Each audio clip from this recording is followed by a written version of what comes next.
Bueno, Facundo, muchísimas gracias por estar en este nuevo programa de Entrevidas TV en Casa. Bueno, gracias a vos, Mauro. Un placer tenerte acá. Voy a estar hablando con Facundo Moreno, escritor. Bueno, este es tu segundo libro en realidad, ¿no?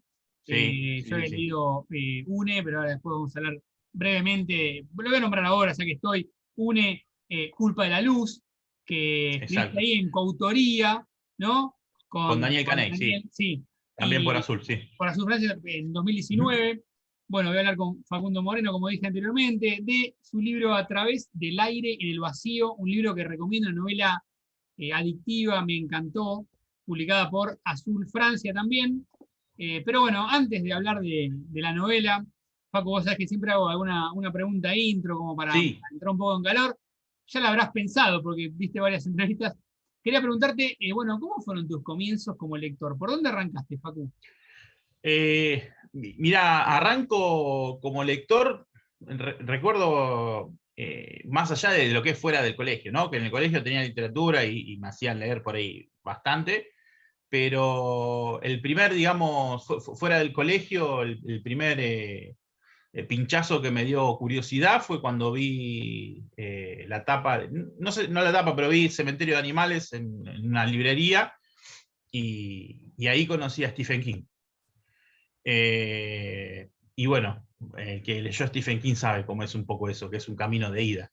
Y se empezó a acumular libros de Stephen King, y después fue un poco de Poe, un poco de Lovecraft, y bueno, después se terminó yendo para todos lados. Pero el inicio, digamos, es gracias al tío Stephen. Bueno, y además ahí tenés libros para juntar, ¿no? Porque Stephen King saca libros. Sí, sí, sí, sí. Sí, sí, bueno. Era la época por ahí de ir al Parque Rivadavia a buscar Sí. ediciones y demás. Era muy difícil conseguir algunas ediciones que había pocos ejemplares. Por ejemplo, me acuerdo de La Niebla, me costó años conseguirla. Hoy en día es mucho más fácil, pero en ese momento era complicado. Sí, bueno, ahora se consigue, la mayor parte se consigue, pero una época era Sí, muy difícil, de hecho no se reeditaban, entonces era más complicado. Eh, sí, bueno, dejando un poquito de lado Stephen, bueno, Stephen King, Poe, son autores que seguramente te marcaron, sobre todo, sí, bueno, te conozco y sé que Stephen King es un autor sí, este, sí, sí, me favorito, encanta. coincido. Bueno, hablando un poquito de, ya entrando en la novela, ¿no? En A través del aire y el Sí, vacío. Bueno, es tu segundo libro, si bien el otro era una coautoría, ahora digamos que toda la responsabilidad recae, ¿no? Sobre claro, vos. sí, sí, sí, Me gustó mucho el libro. Mezclas como dice la contratapa, ¿no? Mezclas lo cotidiano con lo fantástico. Es algo que te sí. gusta mucho, evidentemente, y lo manejas muy bien. Y quería primero preguntarte cómo surge la idea. ¿Tuviste alguna imagen disparadora? ¿Era un tema que querías hablar? Digamos, para el que Sí, leyó la novela, entre las cosas que tocas está la paternidad presente, ¿no? La sí, muerte, los vínculos, el mirar la vida desde afuera, ¿no? Porque en un momento él mira la vida como un espectador, la vida de la mujer exacto. Justina y Joaquín, su hijo. Bueno, contá un poquito. Mirá, a mí me gusta mucho el formato cuento, y esto inicialmente era un cuento, que bueno, lo empecé a escribir. La idea la puedo contar porque después el libro termina siendo otra cosa. Yo tenía la imagen de alguien tocando en el Teatro Colón y de alguna u otra forma siendo, digamos, cómplice de su padre. Esa era la imagen que yo tenía como disparador. No aparece en toda la novela eso, y no fue por ese lado, pero el inicio estaba yendo para ese lado. Después, la verdad que se me escapó un poco, que es raro. Yo soy bastante estructurado para escribir, pero esta se me fue. Y bueno, se disparó. Creo que por eso también hay bastante de fantástico en la novela, porque se fue por un camino que yo no hubiese por ahí pensado, y bueno, al no estar tan estructurado, creo que se fue un poco más por lo fantástico. Hay una parte que es bastante terrenal, digamos, y otra que es un poco más fantástica. Sí, sobre todo la primera Pero parte, ¿no? La primera parte es como más terrenal, está sí, dividido en tres partes. ujú, La primera que vos, bueno, denominás la tranquera, que hay como un, sí, un regreso, ¿no? del protagonista al pueblo, ¿no? Eh, sí, bueno, contame, bueno, me decís que no es una estructura, ¿no? No tenés una estructura como armada. Eh, sí. ¿En qué momento surge esto de sumar lo fantástico? ¿Cómo fue que hiciste ese clic? ¿Qué punto de inflexión tuviste para agregar lo fantástico? Cuando uno al principio la lee y es una historia que va por, digamos, lo costumbrista, digamos. Sí, bueno, yo sabía que yo cuando arranco a escribir el cuento, arranco por la segunda parte, que se llama El pájaro y la tortuga. El inicio del cuento era ahí, o sea que Fantástico. ya tenía ahí la vuelta, digamos. No pensé que se iba a derivar en toda después en ser tan fantástico, pero el inicio estaba en esa parte. Por lo tanto, ya de movida había un factor, no, tampoco quiero decir mucho para no... Sí, sí, eh, para no spoilear. sí, pero bueno, hay un factor, digamos, del más allá que ya existía desde el primer momento. Entonces, bueno, en sí desde el primer momento había fantástico. Sí, la historia arranca con una situación de una tormenta que ahí en el Sí. libro denominás como la gran tormenta, en la que, Ujú. bueno, el que en ese momento era nene, pierde al padre en esa tormenta, ¿no? Y a Sí, partir de ahí, bueno, empezás a generar esto de, bueno, trabajar la paternidad, trabajar, bueno, la paternidad de él también, ¿no? De este chico que después ya es adulto, claro. y el vínculo con una compañía de trabajo. Eh, bueno, para que todavía no lo leyó, digo, hay una parte que es la segunda parte, que es la fantástica, pero tiene la primera parte, y bueno, en la última parte no vamos a decir nada porque sería spoilear, Sí, y es como, sí, y es ¿no? un mix, lo podemos dejar como un mix. Sí, es un mix, Claro, pero que le da un cierre, la verdad que perfecto. Eh, pero bueno, contá un poquito esto, ¿no? Tenías lo fantástico y dijiste, bueno, sí. tengo que escribir la primera parte que no es fantástica. ¿Cómo se dio ese No, trabajo? exacto. Incluso la primera parte era un tanto más corta, era más extensa la segunda parte, pero bueno, después en el trabajo tuve un trabajo de reescritura bastante grande de toda la primera parte, y en el primer borrador, digamos, todo el regreso de la persona a su pueblo y demás no existía. Eh, el elemento de los auriculares, que es un elemento importante en el cuento, el personaje los encontraba más de pasada, no había un regreso a su casa donde encontraba el elemento este, y bueno, ahí se fue extendiendo por ahí lo que es la primera parte. Pero en un primer borrador era mucho más corto eso. Sí, hay también un personaje pintoresco, ¿no? Típico de por ahí de los pueblos, Tito, que arranca en el principio, ¿no? Que te Sí, ayuda a arreglar el auto cuando se le queda ahí. Bueno, en realidad sí, él regresa al pueblo para visitar la casa de los padres, para que todavía no leyó el libro, la sí, novela. Estamos hablando a través del aire en el vacío. Facundo Moreno, lo recomiendo, pueden pedírselo a Azul Francia, una gran novela que seguramente los va a atrapar mucho. Bueno, él regresa porque está bueno esto de contarlo de los auriculares, que tienen un papel muy importante en la novela. sí. No vamos a spoilear, pero digo, No, pero estos auriculares, hay un componente de música bastante en sí, la novela, también hay mucha música, sí. eso te quería preguntar, ¿no? Sí. Está muy presente el tema de la música. Ujú. Obviamente, digamos, los auriculares, sin contar demasiado, ¿no? Pero tiene algo que ver con esto del más allá que decís, Sí, estas situaciones que pasan en mayor parte en la segunda parte. Pero también está la música presente mucho tiempo. sí. ¿Cómo manejaste eso? ¿Cómo surgió? Se te cruzó la idea, ¿no? Aparecen, digamos, versos de canciones, ¿no? Exacto, sí. Me gustaba jugar con la idea por ahí de el que conoce por ahí la canción, que le ponga música mientras va leyendo para que sea un poco más escénico por ahí. Por ahí después hay personas que no conocen la canción o no conocen parte de la letra, y bueno, pero creo que si se conoce la letra de la canción que está, le da un poco más por ahí de fuerza a la situación también. Fue una banda de sonido que te acompañó, digamos, los temas que aparecen, me aparecen un montón. Eh, Totalmente, sí, sí, sí, sí. Sí, sí, sí, los escuchaba bastante. Y bueno, quizá por él también al escucharlos los incluí, también puede ser, no lo había pensado por ese lado, pero es verdad. Escuché bastante esos temas mientras se los escribía. ¿Qué Eh, pasa, digamos, más allá después, ¿no? Ya está publicado el libro, ya está llegando a varios lectores. De hecho, vi críticas en buen sentido, ¿no? Comentarios muy positivos en las redes. ¿Te pasa esto, por ejemplo, de hoy escuchás alguno de los temas y te retrotrae a la parte del libro que tiene que ver con ese tema? Sí, sí, me pasa mucho con Tears in Heaven Sí, de sí, sí, Eric Clapton. Clapton, sí. Esa es de por ahí la más fuerte, por lo menos la que más me hace acordar.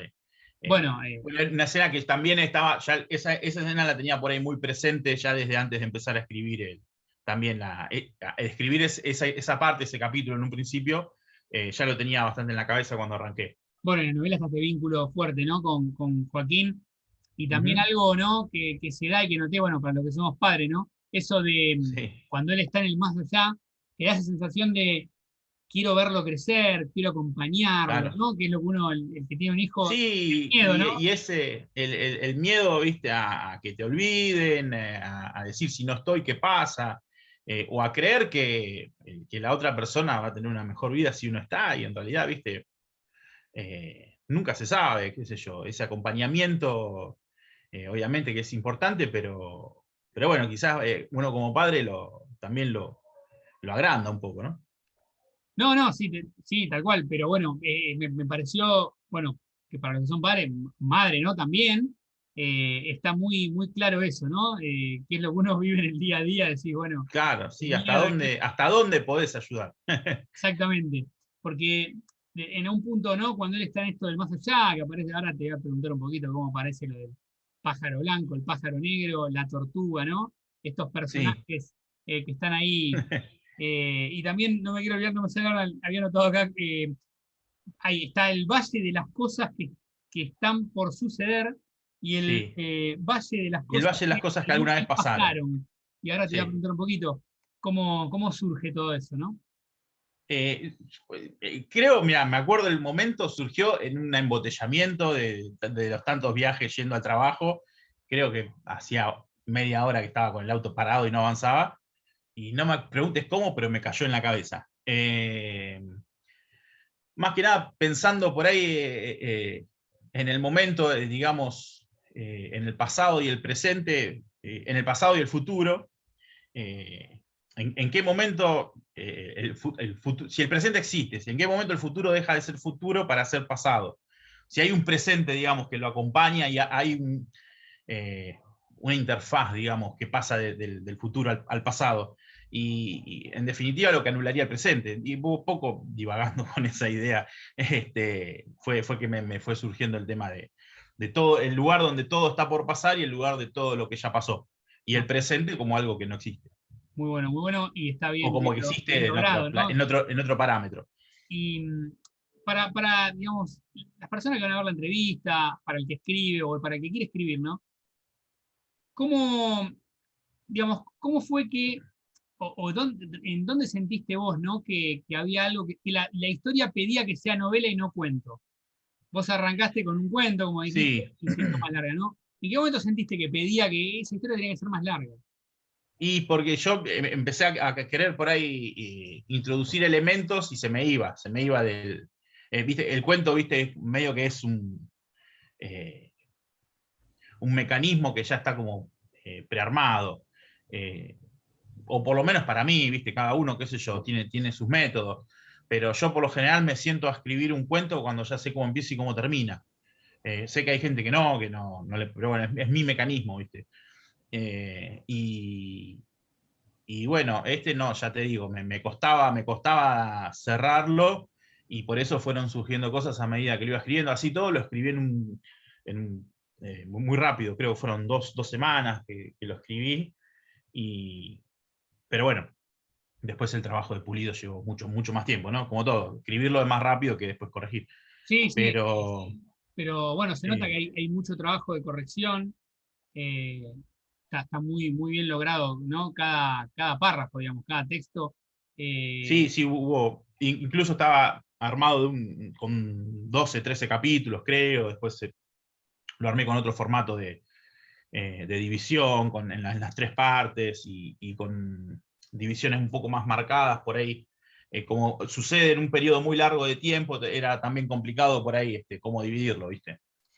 Sí, también para, digamos, la gente que todavía no leyó la novela, en realidad, bueno, arranca con el nene perdiendo al padre y después va teniendo un recorrido Claro, del nene que perdió al padre creciendo y viendo crecer exacto. de afuera a su hijo y a su mujer, ¿no? Ujú. Facu, ¿tenés ahí, bueno, para leer? Me gustaría, si puede ser un fragmento. Sí, vamos con el arranque, si te Vamos, parece. vamos, perfecto. Bueno, la historia no comienza con la gran tormenta. Estoy seguro de que el inicio es mucho antes. Quizás el día que el viento trajo la muerte, y la música también.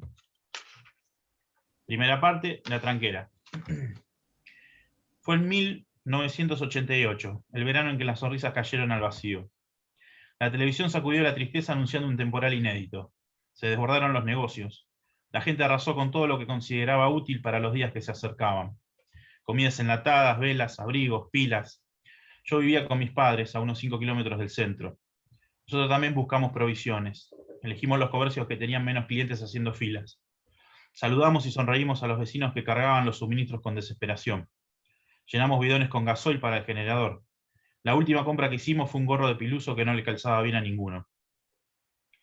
Mientras mamá cocinaba, con papá preparamos un jugo de naranja y lo servimos en una pequeña mesa del porche.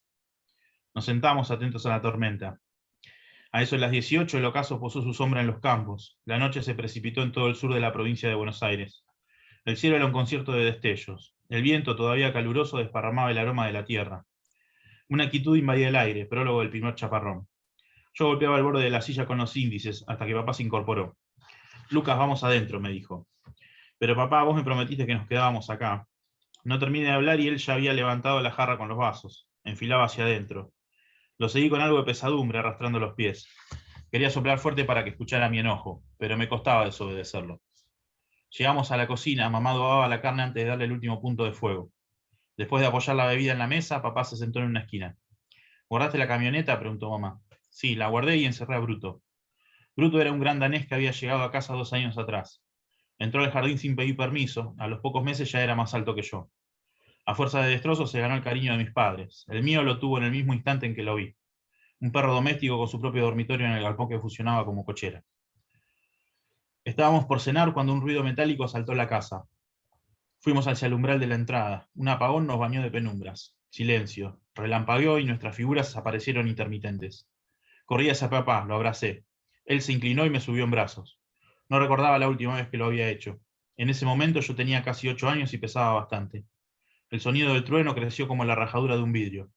El viento inclinó los árboles. Unas gotas castigaban torcidas, se filtraban por debajo de la puerta. Otro estallido aplastó la oscuridad. Escuchamos a Bruto responder al sonido. La lluvia se volvió tempestad. Las ráfagas de viento tenían fuerza de tornado y comenzaron a llevarse recuerdos. Entre descargas eléctricas vimos pasar techos de chapa, maderas y algún que otro artefacto de metal. Un estruendo llegó desde el galpón. Casi de inmediato vimos sonar la alarma de la camioneta. Bruto aulló con más energía. Emilia, llamó papá. Las voces se oían extrañas en el barullo. Quédate con Lucas, siguió. Voy a ver al perro. Papá me soltó para siempre. Me aferré a las piernas de mamá. Tené cuidado, le dijo ella. Se oía cómo papá cerraba la campera impermeable, la misma que me arropaba algunas noches de pesca junto al lago. Se apuró a salir, demasiado, sin necesidad. Ni bien puso un pie al descubierto, el paraguas que intentaba abrir voló como un globo desatado. Recuerdo el agudo chasquido del agua mientras avanzaba por el lateral de la casa. Un árbol cayó sobre la tranquera y la partió en seco. Vimos al perro correr hacia el tronco atravesado en la salida. Bruto, papá entró en escena corriendo detrás del granadés. Déjalo, Sergio, gritó mamá. Déjalo, volvé. Nada de eso sucedió, y fue la última vez que vimos a ambos. Muy bueno, excelente primer capítulo. Bueno, algunas cosas las dije más de memoria y no estaban así, pero no importa. Pero bueno, es un excelente principio de lo que sería el primer capítulo en realidad, pero bueno, es la primera parte Sí, larga, es el la principio. primera parte, sí. Sí. Facu, para finalizar, Sí. bueno, vos sos una persona que escribe mucho, que puedas contar, sé Sí. que algunas cosas no podés contar, pero ¿qué proyecto tenés? ¿Algún proyecto nuevo en el que estés trabajando? Mirá, estoy, en este momento, precisamente, estoy reescribiendo una novela, que también era un cuento, Ah, bien. que se me fue de las manos también, estaba en 70 páginas más o menos, y, y bueno, me parece que da por ahí para escribir algunas partes y reescribirlo, lo estoy reescribiendo desde el principio, y bueno, extenderlo un poco más para que sea una novela que no sé hasta dónde va a llegar, vamos a ver, pero bueno, ya la tengo esquematizada. Y después sigo trabajando con cuentos, tengo una compilación más o menos armada ahí, tengo otra novela corregida ahí en un cajón, y bueno, nada, eso, por ahora. Y con esto que decís, la compilación de cuentos, ¿estás buscando editorial? Sí, ¿Ya está todo sí, sí, listo? sí. Sí, sí, estoy tanteando a ver qué hay. Es un momento, sabemos que no es el mejor, pero bueno, vamos viendo a ver qué se puede hacer. Voy a mostrar el libro A través del aire en el vacío, Facundo Moreno, publicado por Hermosa la tapa. Francia, y la tapa Sí, del gran Pablo sí, Escabino. sí, Le sí, mando un sí. abrazo grande. La verdad que las tapas Excelente, de Azul Francia son excelentes. excelente, excelente diseñador, un gran amigo, le mando Sí. un abrazo. Facu, un placer. Bueno, si quieren el libro pueden contactarte a vos o a Azul Francia, Sí, sí, a Maguas. Un beso grande a la exacto. doctora. Facu, un placer como siempre Bueno, estar con vos. gracias siempre por la generosidad y bueno, estamos hablando. Un abrazo grande. Muchas Un gracias. abrazo. Chao, chao. Chao.